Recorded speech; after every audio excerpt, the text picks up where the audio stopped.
when it happens here locally, at least for me, I take it personally. Like even when a gas station gets robbed or anything like that, because that's not supposed to happen here. If you haven't been part of a data breach, you're in the minority. Good evening, everyone. Thanks for joining us tonight. According to a new study, 70% of Americans have fallen victim to a data breach in the past 16 months. Debit and credit card fraud is very common and happens when a hacker takes your card information and uses it to buy something. But how do your bank, how do they really know about purchases that are fraudulent and which ones are legitimate? Valley News Team's Ashley Bishop investigated how much your banks know about you and how your financial information is always at risk. We're fairly certain the card stuff was stolen here in town too. So in Fargo, you know, being here for a long time, you don't think of Fargo as a huge city. You think of it still as a little town type thing, and that type of stuff doesn't happen, but obviously it does. Scott Severson and his wife fell victim to debit card fraud in December when $600 was taken from their bank account. Someone actually made a physical copy of it, and then we're using it at Target here in town. So they ran it through 4 times. It went through for $153 each time. So we're thinking gift cards, I guess. And on the 5th time, Visa fraud stopped it and then called us. Scott says he was amazed how the bank knew the charges were fraudulent. You know, what's the cutoff? How do they know, you know, on that 5th transaction that they go, okay, wait a minute, that doesn't seem right? Almost every bank uses some type of anti-fraud software. And that software uses patterns to track fraud. But it goes much deeper than that. It actually has artificial intelligence that learns the pattern of each individual customer that we have using their debit card. It gets stronger and stronger with each customer the longer you've been with us and the more transactions you have. It just continually learns more and more about what's normal for you and where you're going. According to a bank industry expert, hackers are evolving and trying to target as many people as possible. With today's technology, laser printers and plastics, it's very easy for a criminal to create a debit card or a look-alike debit card. So if they've scammed all of your data, they could literally make a debit card at home. A lot of the fraud we're seeing right now is a situation where your card number or my card number was used at a retailer. That retailer's information was hacked. But what is the reason for all the recent data breaches? More hackers or weaker security? According to Fisher, it has to do with the card technology we're using. Many countries have a newer, more secure type of system. It was implemented in Europe first and in Scandinavia and now in Canada and Mexico. We're the only country in North America that does not have a fully deployed EMV solution. And that's one reason why you see debit card fraud increasing. We are, as the United States, are the weakest link. The new chip cards, known as EMV, will be phased in later this year. It's been around since the late 90s. Many in the banking world say this new technology will help with fraud in the United States. This adds another layer of protection and virtually should eliminate all of that type of fraud we've been seeing. Fisher says that the U.S. is just starting to tackle the real issue of relaxed security within retailers. And the criminals are very, very creative, so you have to stay a step ahead of them. You can't stand still in your security. You constantly have to up your game, and that's what retail merchants and processors need to do, is constantly up the game. In Fargo, Ashley Bishop, Valley News Live. Fisher says the chip card technology will help stop criminals copying cards, but not online fraud. He adds that people need to speak up when impacted by retailer data breaches. Now, to see a full list of ways to protect yourself and read the recent study on data breaches, head to valleynewslive.com. Millions of taxpayer dollars could be paid to a Moorhead woman for a mistake North Dakota officials made over 11 years ago. State and federal prosecutors indicted Racing Service Inc. owner Susan Bala on charges of running an illegal gambling operation and not paying taxes. She spent 17 months in prison, and the state took all money from the business. On Friday, the second highest court in the land announced the state was wrong to do that, close her business, and send her to prison. To make a long story short, the screw-up was in the legislation that began this process, but it was multiplied by the prosecutors and the Attorney General's office, who really didn't, I don't think, looked at this thing properly and ultimately lost the cases, both cases. North Dakota's Attorney General Wayne Stenhjem was also Attorney General back in 2003. The U.S. Attorney was Drew Wrigley, who's the current North Dakota Lieutenant Governor. We reached out to both of them today. Neither were available for comment. With terroristic threats made against the Mall of America in the Twin Cities, West Acres officials contacted the FBI and the Department of Homeland Security as soon as they heard those warnings. While both agencies say that there's no credible threat, the broader issue is terrorism. A leaked Homeland Security report says domestic terrorism is more of a concern than foreign terror organizations. A local scholar says domestic threats are certainly an issue, but that you can't discount those from overseas either. The DHS report characterizes this threat as far more dangerous than the threat from Islamic terrorism. And I would, in this day, in this climate, I mean, that just doesn't pass the common sense test. West Acres Mall officials are not doing anything new at this point. They say, however, it is a great time to review security procedures. Clearwater County investigators want to know the circumstances behind a drive-by shooting today. It happened near Bagley, Minnesota, about 3:30 this afternoon. No one was hurt. Now, we called the sheriff's office tonight. They indicated that an update would be coming tomorrow morning. We'll keep you posted. The ballot is set for Fargo's special election for mayor and city commission. The filing deadline was today, and here's how it stacks up. For mayor, it's a two-way race between Tim Mahoney and Brad Wimmer. For the city commission, 6 candidates have filed: Cole Carley, Mara Brust, Scott Wagner, Anthony Gehrig, John Strand, and Brad Schaefer.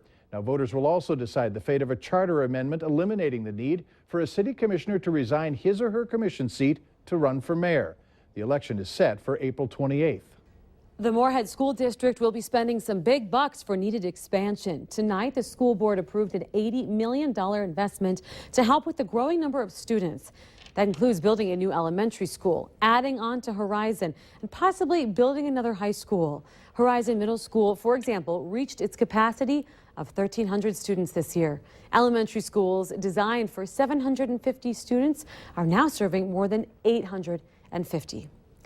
A Lisbon family that uprooted from Africa to North Dakota to start a better life following their faith is now in the crossfire with law enforcement, all because the pastor's wife is apparently praying too loudly on city sidewalks. Valley News Team's Christina Craig talked with the pastor's wife, who says her rights as an American have been violated. Our workplace, Lord. After 2 court dates and paying $150 in fines for unnecessary noise, Martha Nagby isn't giving up sharing her faith. I can't stop, and not from me. I'm trusting God. Nagby says police told her to stop praying downtown and in area neighborhoods. She moved from Liberia to this country for opportunity, but feels that she's being denied her rights. The new United States is one nation under God. In one hand, Nagby carries her Bible, singing verses of praise throughout the streets. Lisbon's police chief says Nagby's loud praying is, quote, disturbing the peace. I mean, we all need prayers, and great, she's out there praying for all of us.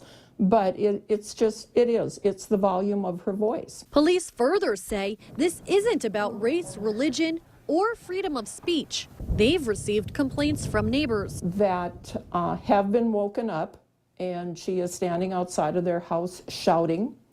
And it's not that she just walks by, but she will stand out there for a lengthy period of time. But the chief adds she's only seen Nagby pray outside during daylight hours. I feel sorry, for her that she's been treated that way. For them to antagonize her, to make her look like a bad person, sometimes makes me angry.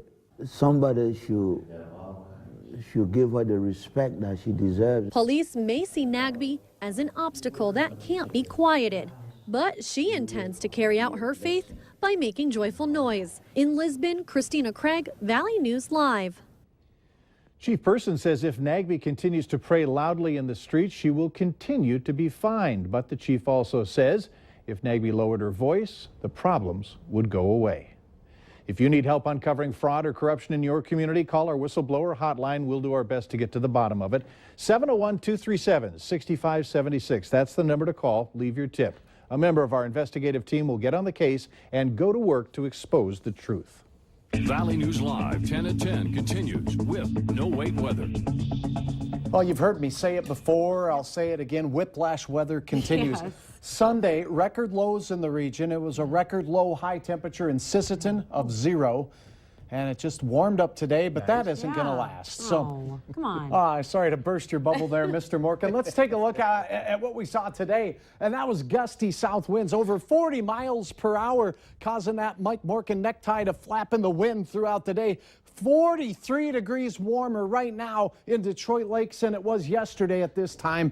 43 degrees warmer in Grand Forks than it was yesterday at this very hour. So we have enjoyed some beautifully warm temperatures, and Hutch has a tip for you. If you want to enjoy these warm temperatures to their fullest, well, get out of bed, get the slippers on, and go head outside. 45 degrees warmer right now in Wadena than it was yesterday at this time. 31 our high. That is a 10 o'clock temperature here in the FM area, well above average for this time of the year. The wind not as strong, 15 miles per hour from the west. Yes, there's a little bit of a wind chill, but we have 30s across the eastern third of North Dakota right now. Oaks 32, 25 degrees in Bemidji, a mild 30 in Detroit Lakes, and Roseau 25 degrees. The light flakes of snow that we saw in our area now heading off into the Arrowhead of Minnesota. Another batch from Winnipeg slipping down towards Kittson County this hour. Also, Red Lake County, Pennington County, on down into portions of Polk County, seeing some light flurry activity as well. Here's your hour-by-hour forecast. And again, I urge you to get outdoors and enjoy the temperatures, because as we go through the overnight, here's the cold front, whoop, sagging down southward with a chance of a shot of light snow. Nothing heavy out there. The wind stays pretty persistent, 15 to 30 miles per hour through the overnight hours. Now, I pause this at 3:05 in case you're still outdoors. That's when we're going to start noticing the cold air infiltrating northern Minnesota. By daybreak, you're getting up, sending the kids out to the bus stop. Temperatures will be bitter cold in Roseau, in parts of Marshall County, Minnesota, and the Argyle area, where we'll have wind chills down around 15 below. Fargo-Moorhead, when you head out the door, you may see the thermometer in your car say 20, but by the time you get to work, take a look at this. Wow, temperatures drop quickly into the teens, wind chills below 0 as we head through our midday hour. Brisk, with a chance of a light flurry of snow on again, on off again. Hardly measurable, though. Afternoon temperatures, single digits. Wind chills around 15 to 25 below 0 as we head home for the afternoon up north. And down to the south, wind chills in the single digits below 0. A brisk night indeed, but look at this. Another warm front setting up out to the west to bring us a chance of Wednesday snow. Hardly any measurable snow for the vast majority of us across our region tonight. It's tomorrow night into Wednesday morning when we'll have a batch moving through the central Dakotas. It could clip our western and southernmost counties. We'll keep our eyes on that. Your planner for Fargo overnight, get out and enjoy. There you go. And then temperatures start going whoop, down they go as we head into the morning hours. Gusty north winds making it wind chilly. Then all day just struggling through the teens and dropping into the single digits late in the evening. Whew, a chilly forecast indeed. Teens for our southern counties at 5 o'clock with wind chills near 0 or just below. Single digit readings above 0, but the wind chill factors, thanks to the northwest winds up north, will have you feeling like 20 below. Likely we'll be seeing more of these. Yes, more of these halos. This one, a double halo, both a 22 and a 46 degree.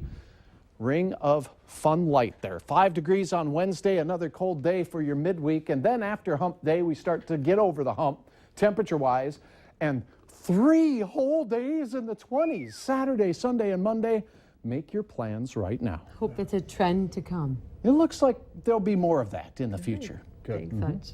Still ahead for us tonight, how much more you're going to have to fork over to visit the happiest place on earth. But first, what new research says about preventing peanut allergies in your kids.